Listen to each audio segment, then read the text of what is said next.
How's it going, everyone? Let's get a couple things set up here. Check, check, check. All right, we are rolling. I think we got the audio actually figured out this time. This is actually semi-take number 2. We went about a minute and a half on the last one, and then we had to restart that. So welcome back, everyone. Thank you for tuning in. I appreciate the patience. This is episode number 1, officially, of the Civil Society podcast, and I'm looking forward to it. It's going to be a great episode. Again, just right at the beginning, thank you so much for all the support that I've gotten so far on this. It's been really, really cool just to see, friends and family and, people that I don't even really know, just let me know that they're tuning in. And really, this is for people who want to listen. I hope as many people as possible listen, so I'm looking forward to it. It should be really, really great. The guest that I have on today, old friend, played some footy together back in the day, all around solid guy, just can offer a lot of great insight on, kind of where we're at as a country right now, where we can improve, where we can go from here. So it's an absolute honor to have him on. His name is Michael Miller. Thank you for coming on, my friend. I think we finally got this thing working good. My brother? How you doing, man? Good, good. Good to see you. Yep. Good to be in town. Good to be here.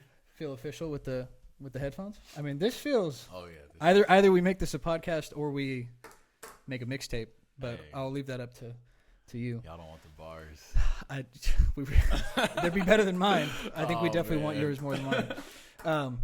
Anyways, thank you so much for coming on, man. Got a list of things to talk about. Like I said, we're gonna try to maybe keep it in an hour. I don't know. We can both talk quite a bit. Yes, I think we're yes, gonna have a lot to talk about. But just introduce yourself. Tell me who you are. My name is Michael Miller. As you know, I went to Edison High School here in Fresno, California. I was born and raised here. I recently just graduated from Southern Oregon University. 4-year degree in psychology. Yes, sir. There we go. Played 4 years of collegiate soccer up there. I was captain of the team. Away from the field, I was in the Senate on campus, BSU, just helping, lending a hand in the community, all kind of stuff. So nothing you're not good at, basically. You like to dabble in a lot of things. Yeah. Well, bro, I have a lot of interests. You do indeed. No joke. You've always been an athlete. Your whole life, and you ball. But now I love seeing you pick up all these other things, photography. Yeah. In fact, I don't even know about the Senate thing. I knew that you were definitely involved in the BSU, but I had no idea about the Senate. So yeah, that's dope. Do you want to tell me about that? Just tell me how that experience kind of went. So I initially did not want to do it, but I was approached by a couple of the administration, faculty, staffs, and they really wanted me to kind of step up and see if I can go out there and do it. And so it all started with lobbying day. Gotcha. So basically my freshman year, freshman on campus, they put me forward to do it. But basically our university was asking the state for more funding. Gotcha. Towards state school athletics. Gotcha. And so with that, we had to go up to Salem to the Capitol. I talked to Senate members there. It was crazy, one-on-one conversations, explaining the value of sports, why I'm here doing what I'm doing. Yeah. So it was a great experience. Yeah. No, that's awesome. I'm sure. You had a successful run up at Southern Oregon University too, didn't you? You guys balled out a couple years. Yeah. Every year really, but I remember looking at some of your progress. You guys were, you guys balled, and I think I even went to a game. Which one was it? Merced? It might have been Merced. Dude, I was impressed. You guys had a good team. Yeah. I owe a lot of my growth to just being a part of that program. Honestly. Yeah. I had 2 coaches there. My first coach was there for the first 2 years, and then second coach the last 2 years. So I got to kind of see different playing styles and philosophies. But it was great. It's a huge shift too, because when we were balling with good old Onesta, our boy, shout balling. out Onesta. We were balling. If you're watching this, you remember the famous phrase, "Suge." That's your range, right? That's your range. That's your range. Pull. Those are just great memories, even though I would never actually shoot in a real game. But hey, you started as a forward, a striker, and you put them away, and then you make that shift to center back. How does that even happen? Me being thrown out there again. A lot of the time, I just kind of say yes to something, and then I get into it, and I don't want to lose or like fail at it. So then I just do everything in my power to make it happen. And so, yeah, we ran into a tough patch defensively in preseason. And my coach I was playing midfield at the time, and we just needed somebody to step up and play center back. And so I just was like, I could give it a shot. That's what I thought. And I stepped up and ended up, locking a spot there. And I did it because I wanted to get more minutes. Yeah, I for was sure. just like, you're a freshman coming in. Coming off of field. Yeah, 100%. If I was in the same situation, I would take advantage of anything I can get. And obviously you had the attributes. You're strong. You're fast. You can read the game well. So it made sense. Playing forward really helped because a lot of the times I knew what the forward wanted to do. So I was like already a step ahead, or like I can anticipate him letting the ball drop. Just seeing like little tendencies and stuff. But it was a great time. Learning a new position that quickly and having like so much success with it. So what you're saying is when I maybe coach this year, because our season's up in the air, I should just take my best forward and convert him immediately to center back. No, you still need goals. So look, this is the thing, though. Like we scored, but like there were times where as a center back, I was like still like I wanted to go forward because it was just like I was so used to it. And in the beginning, like I would intercept the ball and I would just go on like first instinct is go 20-yard runs, and then I would like do something up there and then leave kind of hanging. So like I had to learn quickly like, hey, chill out, just play the simple ball, and stay back. As long as you can go up on those corners though, truly. But okay, so then we had a center back who was a little bit taller. Okay. So I stayed back on the corner. So that's where you say, coach, right here at the 25. All the penalties. Oh, well, fair I enough. Made sure Pinaldo. Dude, there you go. That you can easily get the annual score tally up to 10 there easily. We didn't draw a lot of penalties, but I converted. As long as your conversion rate was high. 90% or above. That's the standard here. Good. Definitely. Good. Dope, man. So I know we kind of talked about 2020 as a year already a little bit. Just glad that we could finally make it happen. In a word, sum it up for you so far. Look, for everyone, I know there's been ups and downs, but if you could have one word to sum it up, what would it be? That's hard. I know. Take your time. That's hard. I'm going to have to go with, I'll say revealing. Wow. That's heavy. That's real. It was revealing. Okay. It still is like revealing. Yeah. Explain that. Why do you feel that way? Like, it's been revealing. It shows like a lot of change needs to happen. Yeah. Just on day-to-day interactions. Just regular stuff. Yeah. How we think about each other kind of goes into that. Like obviously, like racism and police brutality and those issues in that sector. Environmentally, like it just breaks. I look at things, environment, interactions, just little things like that make up the big picture. And this year really revealed, how people take care of themselves, in the midst of a pandemic, how we can still be creative, revealing those hidden thoughts, I guess. It shows a lot. Yeah, for sure. Do you think it was maybe these things that have kind of revealed themselves, things that have kind of existed for a while, both in reality or in at least your head, and it really just took 2020 to be like, man, like this if anything, like this it was this event or this time that really made me think of it, and now I can't get it off my mind. Like, do you think that's what the reality was? I think it's a lot of like things that have been like brewing up, you can only take so much, or like the pot can only be so full. And then you start to see just like one after another, this is messed up, so it has an effect on this, and this has an effect on this. So you're seeing chain reactions of things like within communities and just pockets of the nation. Everybody has their own struggles and stuff, but 2020 has definitely brought all these issues that we've had, definitely, that we've kind of pushed to the side because life is so chaotic. Yeah. Now it's just all on us. Yeah, for sure. No, I mean, that's honestly now I came up with a word, but that was like the best first word that you possibly could have ever come up with that question, because everyone's gonna have something different. I think for me, it'd be like trials, just in general. I mean, it's been a crazy year, like we said, and obviously just saying that is almost so oversaid, because everyone says that just anytime you talk to them.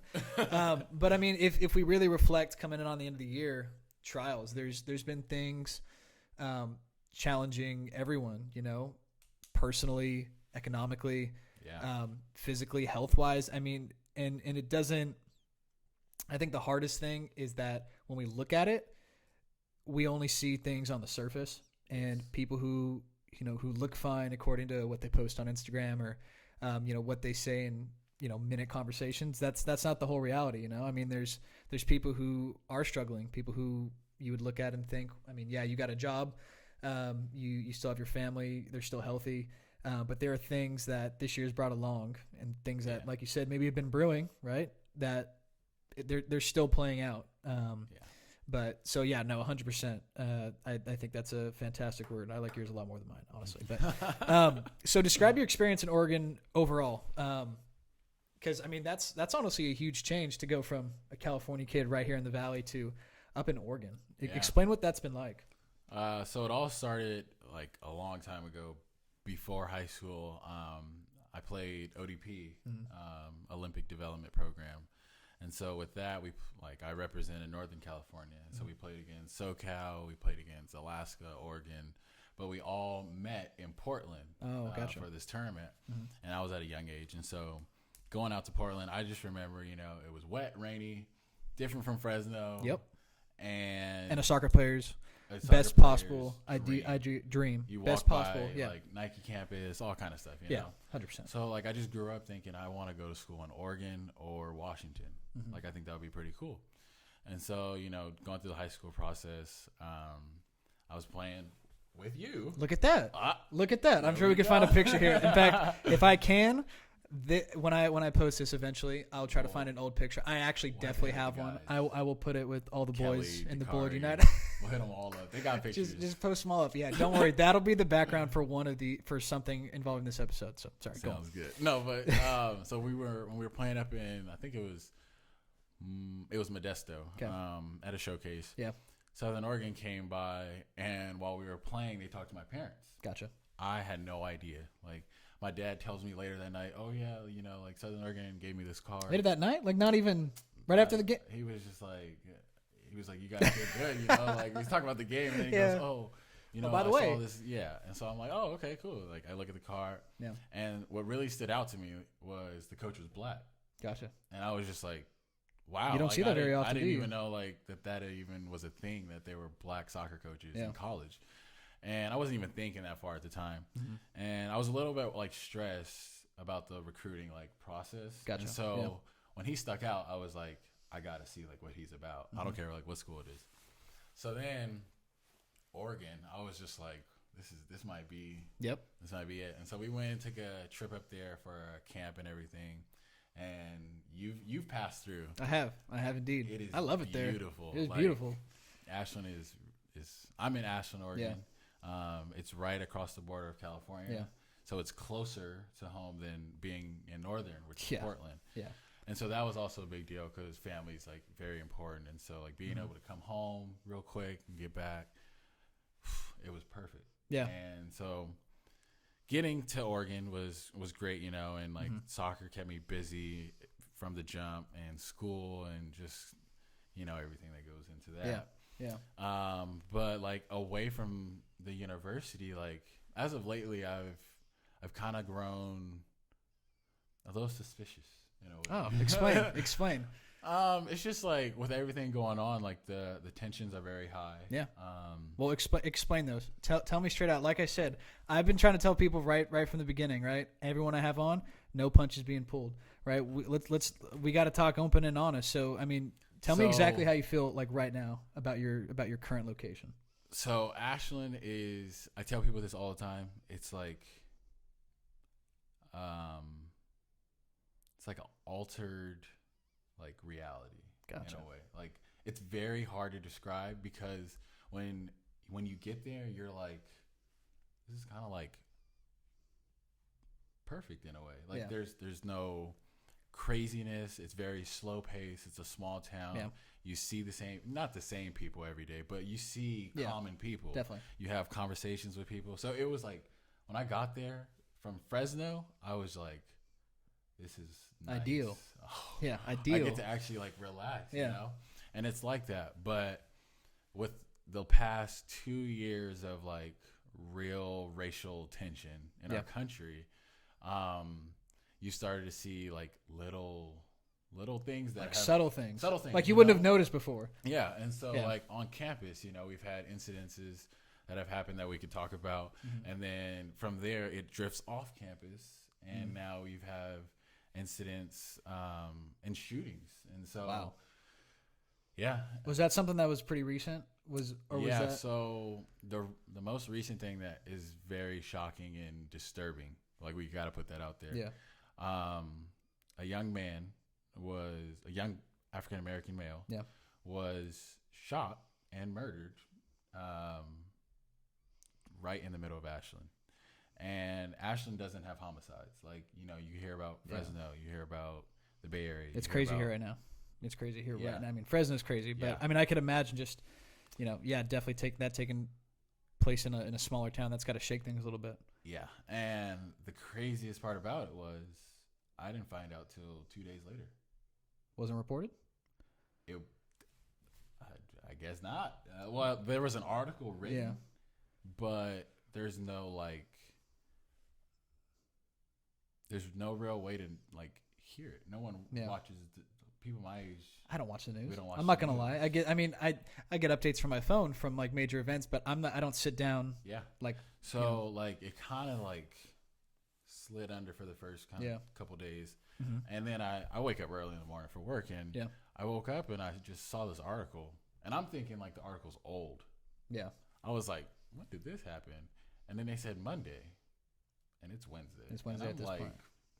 Wait, hold on. So I'm reading through the article, and basically, due to the recent fires over the summer, that burned down the city of Talent, all these people have been displaced into Ashland. Gotcha. So this guy and his son were staying at the same hotel as the black male. Yeah.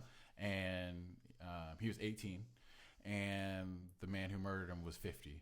And they said at 4:30 in the morning, 5 o'clock in the morning, the black male went and got in his car and was playing music. And the white male left his son in the room, which I already disagree with. Why are you leaving the room too? But that's a personal thing. Yeah. And then went outside and confronted him about loud music. And somehow altercation ended with a gunshot to the chest, and he died on the scene before the paramedics got there. So I was like just blown back. Yeah. I still kind of. Yeah. But it's just like that incident should have never happened.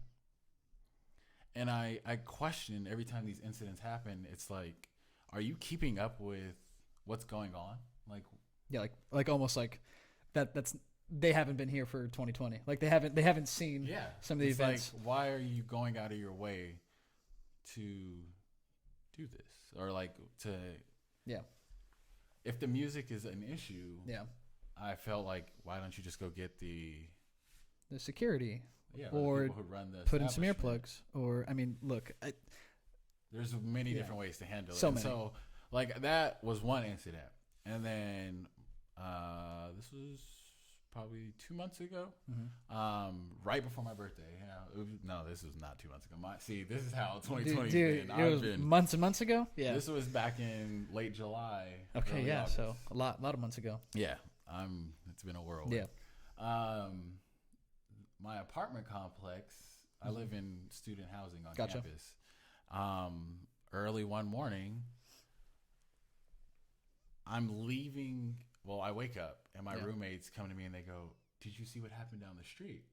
And I'm like, "No." And they go, "There was a dead body found." And I'm just like, that doesn't happen in Ashland. Yeah. Like, And so then I'm like, no, I didn't hear anything about it. So I had to go like to the store. Yeah. Well, I'm driving out of the parking lot, and his body is in the middle of the street. Oh. And the police are like standing around Yeah. it, like, and African American male. Yeah. And so I'm like, what is this is before what just happened. transpired. Yeah. So I was initially like, whoa, this is insane. Yeah. And he was sitting there and not covered, nothing. They just let him sit there. And I drove by, and it was like the most eerie thing, right? Yeah. And like they signaled me by, and the lady asked me, she's like, "Are you like friends or family with him?" And I'm like, No, "No, I've never seen this man in my life. Like, I'm just trying to leave the parking lot." And she goes, "Oh, okay. Like, just be cautious, you know. Like, just go right around him." Yeah. And the way she said it, like, It rubbed you the wrong way.